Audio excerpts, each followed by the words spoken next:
सोबतपुर में महकमा इरिगेशन के आफिसरान की नाअहली और अदम दिलचस्पी की वजह से माजोटी शाख और उच्च शाख के टेल में पानी की शदीद किल्लत पैदा हो गई है, जिसकी वजह से चावल की तैयार हजारों एकड़ पर फसल पानी के न मिलने के बायस सूखने लगे हैं, जिससे इलाके के काश्तकारों और जमींदारों को शदीद परेशानी में मुब्तला कर दिया है।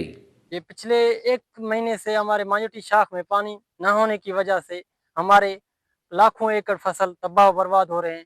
इस टाइम पानी फसल तैयार, चावल की फसल तैयार होने को है। ये हमारा जो इलाका है ये ज़राअत से ज़रिया तो होता है, तो लिहाजा ये अगर ज़राअत की फसल तबाह हो गई तो हमारे गरीब किसान इसी पर चल रहे हैं, इसी फसल के उस पर चल रहे हैं।